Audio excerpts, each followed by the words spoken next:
از امام احمد رحمه الله روایت میشه که در قضیه خلق القرآن کسی خیاط ازش پرسان کرد در زندان، گفت یا امام این والی ظالم است.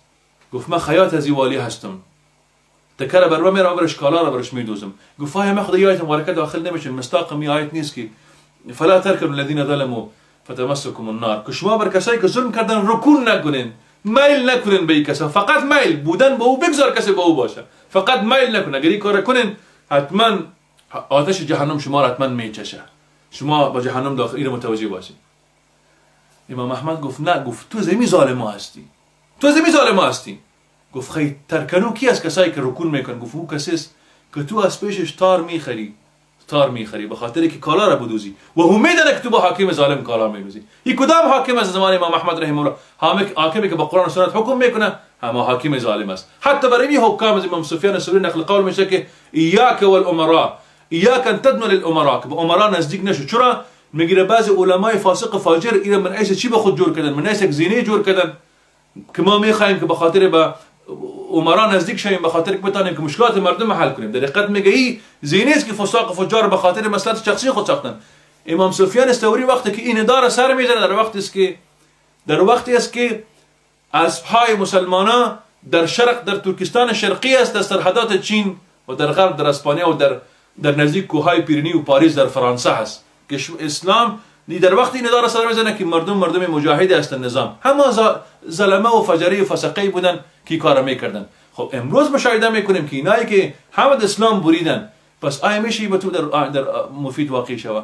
پس ما بیستم که باید خامخا باید وظیفه را باید ترک باید گفت این نظام کس نظام کفری است و این وظایف را که براتون شرح کردم وظایف مکفره است. حکم کسانی که کمپاین انتخاباتی تشکیل داده، کسانی که در رایدهی شرکت میکنن چی میباشد؟ بدون شکی مسئله که است کسانی که در کمپاین اشتراک میکنن و کسانی که در انتخابات شرکت میکنن و کسانی که خود نامزد میکنن به این نظام حق فرما مشاهده میکنیم. اگر ما میخوایم که او از این مسئله از دیدگاه شریعت اسلامی قرآن و سنت رسول صلی الله علیه و بدانیم، باید بریم به اصل مسئله که این مسئله دو سرچشمه میگیره که قضیه دموکراسی است. انتخابات جزء الفکر دموکراسی است. انتخابات به سیستم غربی که ما شما مشاهده میکنیم. دموکراسی متشکل از دو کلمه یونانی است، دیموس و کراس یعنی حکم ملت، یعنی حاکمیت از آن ملت است. در آیه قرآنی را به صراحت اعلان میکنه الحکم الا لله، یعنی الحکم الا لله، حکم نیست مگر از آن الله عز وجل. در دموکراسی حکم کس حاکمیت از آن ملت است. ایده کسا برخی از کسا در کشورهای اسلامی مشاهده میکنیم کسایی که از مستشرقین از شرق شناسان متاثر شدن یا کسایی که اونا مکلف به اینطور هستند که باید فضا را آلوده بسازن در افغانستان در کشورهای اسلامی، اینا از دموکراسی تعبیرات مختلف فرما میدن. ایده را مشاهده میکنیم میگن دموکراسی عدالت اجتماعی است، ایده مشاهده دموکراسی معنی مساوات، ایده را مشاهده میکنیم دموکراسی عبارت انتخاب زعیم است، یک رای بر انتخاب زعیم است.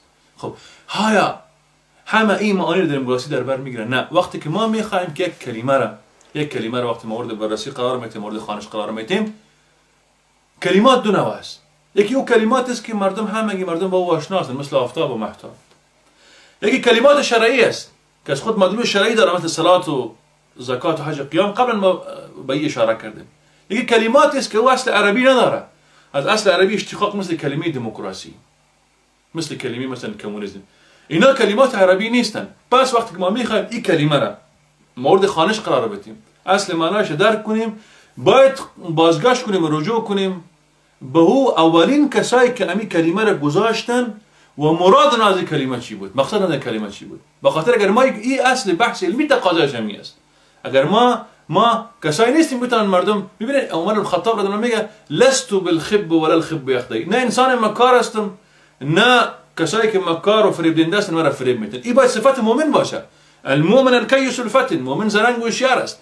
اینایی که میخوان فضا را آلوده بسازن، فضا را مکدر بسازن، از دموکراسی معانی مختلفه به ما عرضه میکنن، در حالی که ما مطلقاً با این معانی موافق نیستیم.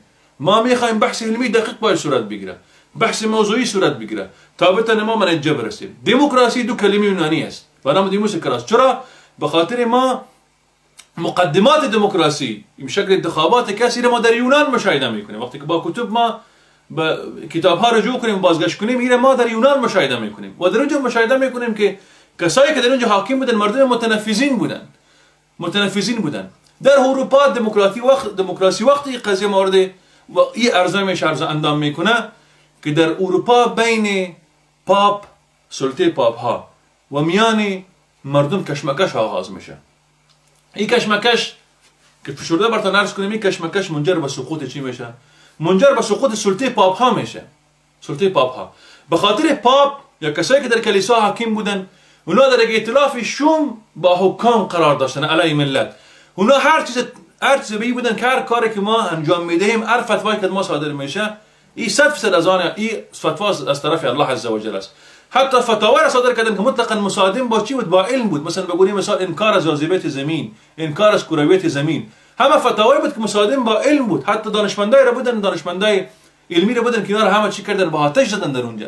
در این حالت وقتی که انقلاب رخ میده و بندیخانه باستیل چی میکنن؟ از بین میبرن، از هم اونجا منهدم میشن. در اینجا سلطه پاپ ها منحصر به کلیسا ها میشن. این در اینجا علمانیت سکولاریسم در اینجا عرض اندام میکنه، به معنی که دین از سیاست باید جدا باشه. در این حالت به خاطر حفظ اینمی انفکاک میان دین سیاست که بود در اروپا، دموکراسی چی میکنه؟ عرض اندام میکنه. دموکراسی که ما مقدماش در یونان پیدا کرده بودیم، این در اینجا عرض اندام پیدا میکنه. پس متوجه باشین که دموکراسی یعنی حاکمیت از آن ملت است. مسئله دیگه که در دموکراسی قابل در خور است که باید مورد مطالعه باید قرار بدیم، قضیه سیادت است، قضیه حاکمیت است. در دموکراسی حاکمیت در دموکراسی از آن ملت است. یعنی به این معنی که سلطه اعلی از آن ملت است، سیادت از آن ملت است. سلطه فوق از سلطه مطلقاً وجود نداره، در پاریس وجود نداره. این سلطه برتر است، این مهیمن است، بر همه سلطه ها کنترل داره. این در حقیقت چیزی است که مطلقاً منافی با کتاب الله و سنت رسول صلی الله علیه و سلم است. این سلطه موافق نداره، در اینجا سلطه موافق نداره. پس در دموکراسی حاکمیت از آن ملت است. اما در اسلام مشاهده میکنیم حاکمیت از آن الله عز و جل است. چهار اساس دموکراسی ارکانش ما مشاهده میکنیم که آزادی بیان، آزادی دین، آزادی اخلاقی و مشاهده میکنیم آزادی تملک اقتصادی، که همه این چهار آزادی ها کس با اسلام مخالف است. در اسلام انسان بنده محکوم است، بنده است، آزاد است از بندگی بندگان، اما بدون شک که بنده چی است؟ بنده رب السماوات و الارض است. در دموکراسی مشاهده میکنیم که آزادی بیان، انسان میتونه آزادی بیان داشته باشه، به این معنی که میتونه که کفر بگه، میتونه الله و رسول دشمن بتونه، میتونه که مخالفت اسلام انجام بتونه. بعض احکام اسلامی را احکام اسلامی را چی کنه؟ اینا مورد استهزاء قرار بده، که ما مشاهده میکنیم مورد انتقاد در همه جای کشور اسلامی رو مشاهده میکنیم. بر اساس از این تنظیمات تشکیل میشه. تنظیمایی رو شما میبینید که تنظیمایی که به اساس قومیت است، تنظیمایی که به اساس نژاد است، تنظیمایی که به اساس زبان، تنظیمایی که به اساس ایدئولوژیای مخالف اسلام است، همه عرض اندام میکنن در کشورهای اسلامی. شما مشاهده میکنید افغانستان، پاکستان، اردن، مصر، حتی تنظیمای مشاهده میکنید تنظیمای کمونیست خود تنظیم دارن، نشنالیت خود تنظیم دارن، افغان ملت خود تنظیم دارن، ستایمه تنظیم دارن، همه را مشاهده میکنه، هم میگیم، در حالی که در اسلام همه ممنوع است. کسی که به خاطر اسلام کار نمیکنه اون نمیتونه فعالیت انجام بده، چی برسه که باز عزم داشته باشه و این مردم دعوت کنه. این ما در افغانستان مشاهده میکنیم. آزادی اخلاقی رو مشاهده میکنیم که مطلقاً پابندی نیست. امروز هم جنس بازی که فعلا در آمریکا و در بعضی کشورهای اروپایی مقنن شده، من ایس قانون در آمده که به موجب نص قانون مردمی کار، حتی در کلیساها عقد نکاح بس نمیشه. این تماما چیز زائدی امی فساد دموکراسی است که ما مشاهده میکنیم. در افغانستان شما مشاهده کنید که فساد اخلاقی که در پرده‌های تلویزیون است، همه ناشی از این است. و کسایی که امروز دعوا میکنن علمای سوی قلابی در این نظام خبیث کافر کرزی دعوا میکنن که گویا ما نمیخوایم که این چینل‌ها فساد نشر میکنه، اینا در حقیقت تمام گپاشن یا اینا اصلا پذیرفتن این چیز را، این صرف به این خاطر است که به چشم مردم خاک پاش بدن. آزادی تملک اقتصادی رو مشاهده میکنیم.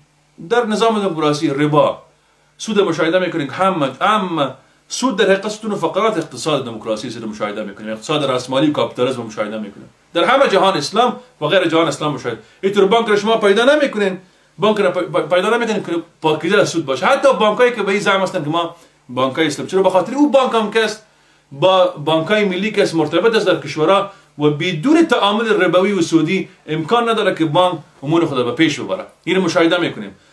فساد اخلاقی آنقدر دامنش گسترش کرد تا هزی مردم این مورد رزق مردم است، مورد رزق مردم است. مشاهده میکنیم در آزادی دین، مشاهده میکنیم که هر کسی اختیار داره در ملل متحد کسی قوانینش گنجانده شده که کسی که هر کسی میتونه که آزادی دینی داشته باشه. کسی میتونه امروز مسلمان فردا یهودی شه و پس فردا نصرانی شه، در حالی که قرآن میگه رسول الله میگه من بدل دین و فقتلوا کسی دین رو تبدیل کنه رو شما به قتل برسانه. این چیزا رو ما در دموکراسی مشاهده میکنیم.